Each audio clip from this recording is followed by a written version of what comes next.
नमस्कार दोस्तों।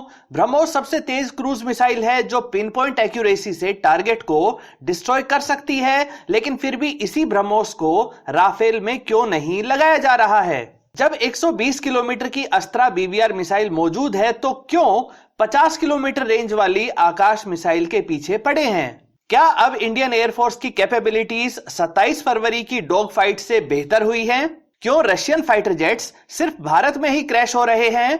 इसी तरह के आपके डिफेंस संबंधी सवालों के फैक्ट बेस्ड जवाब जानेंगे इस वीडियो में। नमस्कार दोस्तों, मेरा नाम है अमित और मैं स्वागत करता हूं आपका अमित अपडेट्स चैनल पर। तो चलिए दोस्तों शुरू करते हैं। पहला सवाल अंकेश जी का है जो पूछते हैं कि आखिर राफेल में ब्रह्मोस मिसाइल क्यों नहीं लगाते हैं? अंकेश जी, राफेल वैसे ही काफी एडवांस फाइटर जेट है जो कनार्ड विंग्स के साथ बेहद शानदार मैन्यूवर्स भी कर सकता है। खुद को दुश्मन की मिसाइल से बचाए रखने के लिए सबसे बेहतरीन माने जाने वाले स्पेक्ट्रा काउंटरमेजर सिस्टम को भी राफेल में लगाया गया है। अगर दुश्मन के फाइटर जेट्स को निशाना बनाना हो तो मीटियोर जैसी लॉन्ग रेंज की बीवीआर मिसाइल भी लेकर उड़ता है, जिसकी नो एस्केप रेंज दूसरी किसी भी बीवीआर मिसाइल से ज्यादा है। अगर इसी राफेल में ब्रह्मोस का एयर लॉन्च्ड वेरिएंट लगा दिया जाए तो राफेल की फायर पावर कई गुना बढ़ जाएगी। ब्रह्मोस मिसाइल की 300 किलोमीटर की रेंज, हाइपरसोनिक स्पीड और मैन्यूवर्स करने के साथ साथ पिन पॉइंट एक्यूरेसी से टारगेट को डिस्ट्रॉय करने की काबिलियत, ये सब राफेल में जुड़ते ही राफेल और ब्रह्मोस का जो कॉम्बो बनेगा उसका तोड़ फिलहाल ना पाकिस्तान के पास है और ना ही चाइना के पास। तो फिर ब्रह्मोस मिसाइल को राफेल में अभी तक इंटीग्रेट क्यों नहीं किया गया है? ऐसा भी नहीं है कि फ्रांस ऐसा करने नहीं देगा। हमने जो 13 इंडिया स्पेसिफिक चेंजेस करवाए हैं और जो कॉन्ट्रैक्ट फ्रांस के साथ हुआ है उसमें वही कंडीशंस रखी गई हैं जो रशिया से सुखोई 30 MKI लेते समय रखी गई थी। यानी हम राफेल में सुखोई 30 MKI की तरह ही स्वदेशी तौर पर बनाई गई अस्त्रा मिसाइल, एंटी रेडिएशन मिसाइल व ब्रह्मोस मिसाइल को भी इंटीग्रेट कर सकते हैं। अगर इंटीग्रेशन में परेशानी आएगी तो फ्रांस को सहायता करनी पड़ेगी। राफेल में ब्रह्मोस को नहीं लगाने के पीछे कारण है इंडियन एयरफोर्स द्वारा राफेल के लिए निर्धारित किया गया रोल।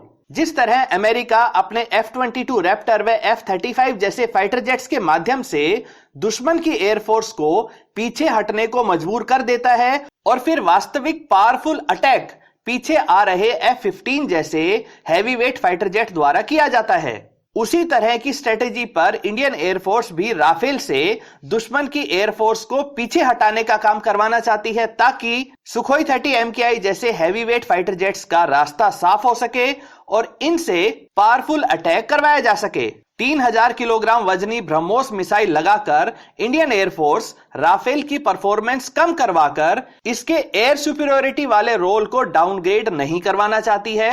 वैसे भी अगर ब्रह्मोस को भी राफेल ही ले जाएंगे तो सुखोई 30 MKI क्या काम करेंगे? ऐसा भी नहीं है कि राफेल में ब्रह्मोस कभी लगेगी ही नहीं। अभी हमारे पास मात्र 8 राफेल हैं। जब अच्छी खासी संख्या में राफेल हो जाएंगे और अगर MMRC डील के तहत 114 राफेल ही खरीदे गए तो जरूर अगले कुछ वर्षों में हम ब्रह्मोस का NG वेरिएंट राफेल में लगा हुआ देखेंगे। ब्रह्मोस को सऊदी अरब, UAE और कतर जैसे देश भी मांग रहे हैं। ब्राजील अपने ग्रिपिन फाइटर जेट में भी ब्रह्मोस लगवाना चाहता है। स्वदेशी तेजस में भी ब्रह्मोस का NG वेरिएंट लगाया जाएगा जिसका वजन 1500 किलोग्राम तक रहेगा और स्पीड भी मौजूदा ब्रह्मोस से ज्यादा रहेगी। अगला सवाल कौशिक जी का है जो पूछते हैं कि क्या हम इस समय 27 फरवरी से बेहतर सिचुएशन में हैं? कौशिक जी, भारत के सफल बालाकोट एयर स्ट्राइक के बाद पाकिस्तान द्वारा डेस्परेशन में अपनी जनता के गुस्से को डाइवर्ट करने के लिए एक एमलेस सरप्राइज अटैक किया गया। ना कोई टारगेट हिट कर सके और ना ही इंडियन एयर स्पेस में अंदर आने की हिम्मत कर सके। 50 वर्ष पुराने MiG-21 के बदले अपने फ्रंट लाइन F-16 को गिरवा बैठे। सोचिए, जब एक छोटे से सरप्राइज अटैक के लिए पाकिस्तान को 24 फाइटर जेट का ग्रुप लगाना पड़ा जिसमें 8 F-16 समेत JF-17 व मिराज फाइटर जेट मौजूद थे, यानी एक तरह से अपनी पूरी ताकत लगा दी थी। अगर उसी समय भारत अपने 8 से 10 फाइटर जेट्स को राजस्थान की तरफ से पाकिस्तान में भेज देता तो वो वहां पर उनकी क्या हालत करते? खैर, भारत को एक बहुत बड़ा सबक भी मिला। जब एक अकेले सुखोई 30 MKI पर 4 से 5 AIM-120 BVR मिसाइल्स लॉन्च की गई थी, तो भले ही सुखोई 30 MKI के सुपीरियर जैमर्स और मैन्यूवरिंग कैपेबिलिटीज से सुखोई 30 MKI आसानी से बच निकला था, लेकिन एक सच यह भी है कि रशियन R-77 BVR मिसाइल्स की कम रेंज के कारण यही सुखोई 30 MKI वापस पलटकर पाकिस्तानी F-16s को नहीं गिरा पाया। क्यों? क्योंकि R-77 की इफेक्टिव रेंज मात्र 80 किलोमीटर की ही थी। अब बात करते हैं मौजूदा समय की। तो अब सिचुएशन पूरी तरह से बदल चुकी है। अब हमारे पास 120 किलोमीटर रेंज वाली नई रशियन BVR मिसाइल्स आ चुकी हैं। 110 किलोमीटर रेंज की स्वदेशी अस्त्रा मिसाइल भी सुखोई 30 MKI में इंटीग्रेट की जा चुकी हैं। इन सबसे बढ़कर 160 किलोमीटर रेंज वाली डक्टेड रैमजेट इंजन से लैस मीटियोर BVR मिसाइल भी राफेल फाइटर जेट्स के साथ भारत आ चुकी हैं। इन तीनों तरह की मिसाइल्स की रेंज पाकिस्तानी F-16s में लगी AIM-120 मिसाइल से ज्यादा है। AIM-120 के C वेरिएंट की रेंज 100 किलोमीटर तक है। दोस्तों, अगला सवाल श्याम जी का है, जो पूछते हैं कि जब हम 120 किलोमीटर रेंज की अस्त्रा BVR मिसाइल बना सकते हैं, तो फिर 50 किलोमीटर की शॉर्ट रेंज वाली आकाश मिसाइल क्यों बना रहे हैं, जबकि अस्त्रा और आकाश दोनों मिसाइल्स का सेम काम है। श्याम जी, दोनों मिसाइल्स का काम सेम नहीं है। जहां अस्त्रा मात्र 154 किलोग्राम की एयर टू एयर मिसाइल है, जिसे फाइटर जेट से ही लॉन्च किया जाता है। इसकी मौजूदा रेंज 110 किलोमीटर है और इसकी स्पीड 4.5 मैक तक है। वहीं आकाश मिसाइल एयर डिफेंस सिस्टम की मिसाइल है, जिसे ग्राउंड बेस्ड लॉन्चर से छोड़ा जाता है। इसका वेट 720 किलोग्राम है, रेंज 30 किलोमीटर और इसकी स्पीड 2.5 मैक तक है। आकाश मिसाइल के NG वेरिएंट की स्पीड 3.5 मैक तक रहेगी और उसकी रेंज भी 50 किलोमीटर तक बढ़ाई जा रही है। दोनों ही मिसाइल्स का रोल अलग है, डिजाइन अलग है, प्रोपल्शन सिस्टम यानी कि इंजन और फ्यूल अलग अलग हैं। ना ही आकाश मिसाइल अस्त्रा मिसाइल का एयर टू एयर मिसाइल वाला रोल निभा सकती है और ना ही अस्त्रा मिसाइल आकाश मिसाइल को रिप्लेस कर सकती है। आकाश मिसाइल की कीमत अस्त्रा मिसाइल से काफी कम है। हालांकि भारत ने अब अस्त्रा मिसाइल पर ही based quick reaction air defence system भी बना लिया है।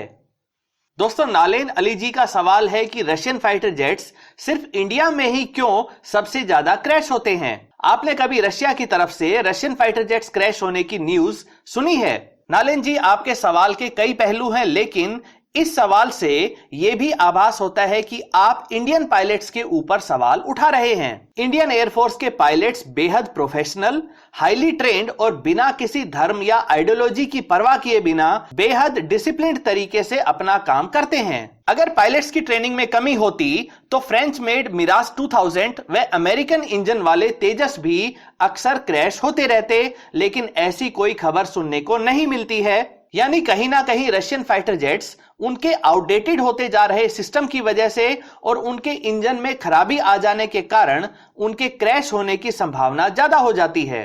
अब बात करते हैं रशिया में रशियन फाइटर जेट के क्रैश होने की। सितंबर 2020 में एक रशियन Su-30 मॉस्को के नजदीक क्रैश हो गया। अक्टूबर 2020 में Su-34 जो एक बॉम्बर फाइटर जेट है वह भी क्रैश हो गया। दिसंबर 2019 में रशिया का सबसे एडवांस जेट सुखोई 57 भी क्रैश हो चुका है। फरवरी 2020 में Su-25 क्रैश हुआ। मार्च में Su-27 ब्लैक सी में क्रैश हो गया। इसी वर्ष 28 जून व 7 सितंबर को 2 रशियन MiG-29 क्रैश हुए। ये सभी क्रैश रशिया में हुए, यानी रशियन फाइटर जेट्स का क्रैश रेट सब जगहों पर काफी ज्यादा है। अमेरिकन व यूरोपियन देशों के फाइटर जेट्स महंगे जरूर हैं, लेकिन वो काफी कम क्रैश होते हैं, क्योंकि उनमें इतने सारे एडवांस्ड सेंसर्स लगे होते हैं कि छोटी सी खराबी आने पर भी तुरंत इसकी सूचना पायलट को सेंसर के द्वारा दे दी जाती है। रशियन फाइटर जेट्स पुराने समय की उन कारों की तरह हैं जो परफॉर्मेंस में तो बेहतरीन होती थी, लेकिन उनके सिस्टम में आई खराबियां जल्दी पकड़ में नहीं आती हैं और यही खराबियां एक दिन पूरे सिस्टम को रोक देती है, यानी कि कार का ब्रेकडाउन हो जाता है।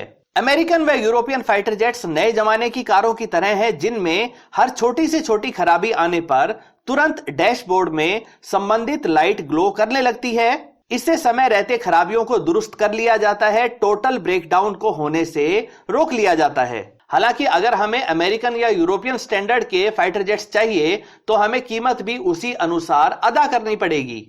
राकेश राज जी का सवाल है कि हम MiG-29K को रिप्लेस करने के लिए F-18 सुपर हॉर्नेट क्यों नहीं लेते हैं? MiG-29K काफी ज्यादा क्रैश हो रहे हैं। राकेश जी, इंडियन नेवी ने थर्ड एयरक्राफ्ट कैरियर के लिए 57 फाइटर जेट्स की रिक्वायरमेंट बताई थी, जिन्हें F-18 सुपर हॉर्नेट या राफेल के नेवल वेरिएंट से पूरा किया जाना था। अब जब थर्ड एयरक्राफ्ट कैरियर बनाने का प्रपोजल ही कैंसिल हो गया है, तो हमें ज्यादा कैरियर बेस्ड फाइटर जेट नहीं चाहिए। हमारे पास पहले ही लगभग 40 MiG-29K मौजूद हैं। F-18 सुपर हॉर्नेट एक अच्छा एयरक्राफ्ट है जिसकी सर्विस लाइफ 8000 आवर्स तक है, लेकिन अब इंडियन नेवी अपना फोकस 2 इंजन वाले तेजस यानी कि twin engine deck based fighter jet पर लगा रही है, जो 2026 या 2027 तक इंडियन नेवी को उपलब्ध हो सकेगा। यही 2 इंजन वाला नेवल तेजस 2032 में MiG-29K को रिप्लेस करेगा। दोस्तों, ये थे आपके कुछ डिफेंस संबंधी सवाल जिनके सटीक फैक्ट बेस्ड जवाब तलाशने के लिए मैंने जितना हो सका उतनी रिसर्च की। उम्मीद करता हूं आपको आपके सवालों के जवाब मिल गए होंगे। अगर इसी तरह के डिफेंस संबंधी कुछ सवाल आपके मन में भी हैं तो कृपया कमेंट सेक्शन में जरूर लिखें। दोस्तों, उम्मीद करता हूं वीडियो आपको पसंद आई होगी। अगर ये वीडियो आपको अच्छी लगे तो इसे लाइक करें, दोस्तों के साथ शेयर करें और चैनल को सब्सक्राइब करना ना भूलें। नमस्कार।